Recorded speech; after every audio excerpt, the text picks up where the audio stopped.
2018 Buick Regal Sportback. Flashback to 2009, despite offering just 2 sleepy sedans and 1 3-row crossover, Buick survived General Motors' bankruptcy-related restructuring wherein the company euthanized nearly half of its brand portfolio. Buick was then charged with expanding into new segments to fill the chasm between Chevrolet and Cadillac products, an endeavor that occasionally prompts Buick to engage its global partners to achieve, including the 2011 Regal, a midsize sedan based on the Opel Insignia. The Regal Insignia was a lovely enough thing, if not exactly what Americans expected in a Buick, what with its taut European suspension, 4-cylinder only engine lineup, and small rear seat. It was remarkably fun to drive, especially in the turbocharged Regal Turbo and GS models that would come later, but they felt about as Buick-like as a BMX bike. So when Buick revealed its redesigned 2018 Regal as clutch chest, hatchback, sportback, and high-riding wagon, tours, models, with no sedan at all for the United States, we wondered if that meant that Buick had doubled down on the Regal's Europeanness or if, despite its Eurocentric body styles, the Regal would actually feel like a Buick this time. Now that we've gotten a taste of the new Regal Sportback, first in the form of an Opel Insignia and now in Buick livery, we can say that the new Regal Sportback is every inch a Buick. A Buick that has been to finishing school in Europe, yes, but still a proper Buick. Zero-edge styling. It sure looks like a Buick, all curvy and pretty and sleek but about as aggressive looking as a freshly groomed Weimaraner at the Westminster Kennel Club dog show.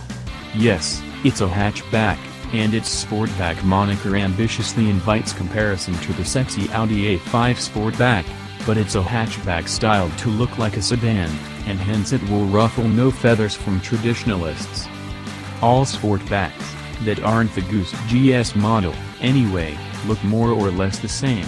The only visual differences between the $25,915 base model and the $32,655 Essence version involve the Essence's 18-inch machined wheels, versus 17-inch 5-spokers, and standard fog lamps, both of which are included in the Preferred 2 option package, $2,065, available on the $4065 less costly Preferred trim level. The Regals we drove, including our silver photo car, were all Essence models equipped with the $1,580 Driver Confidence package, which includes self-leveling LED headlamps as well as cornering lamps, plus many other things you can't see from the outside. Spending another $1,950 for the all-wheel drive version is also unannounced visually, save for a discreet AWD badge on the decklid. Seemingly larger in front, actually larger in back. The new Regal is 2.7 inches longer than the outgoing model. It's not much wider, just 0.2 inch, but from the plain-looking and remarkably supportive driver's seat, where one faces a sweeping, horizontally oriented dashboard and where massive pockets carved into the lower doors visually open up space, it feels as wide as the bigger LaCrosse. And in the rear seat, where nearly 2 additional inches of hip room have appeared, one would swear it has expanded by a foot.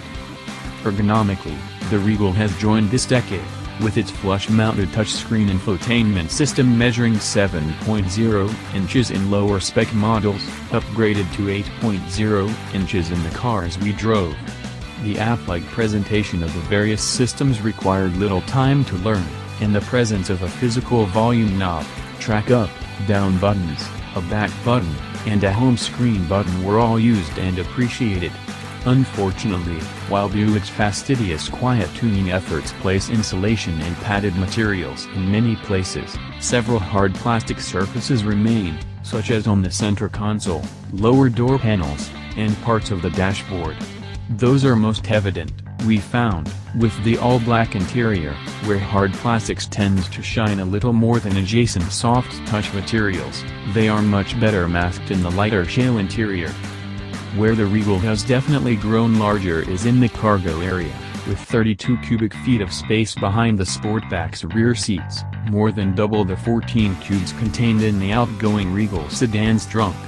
Folding forward those 60/40 or 40/20/40 seats, depending on trim level, nearly doubles that usable space to 61 cubic feet, more than enough to fit a bicycle without removing the front tire. Or, as your 5'10" author discovered, enough for an adult male of average height to stretch out and lie flat for a cat nap. Pack a pillow. Less of an anomaly. Few Regal buyers are likely to explore the outer reaches of its performance envelope, though. For them, the quietness and suppleness of its ride will be the dynamic aspect they'll appreciate most. And indeed, the Regal is always quiet, especially considering that it's a hatchback, lacking the insulating benefits of a fixed rear bulkhead.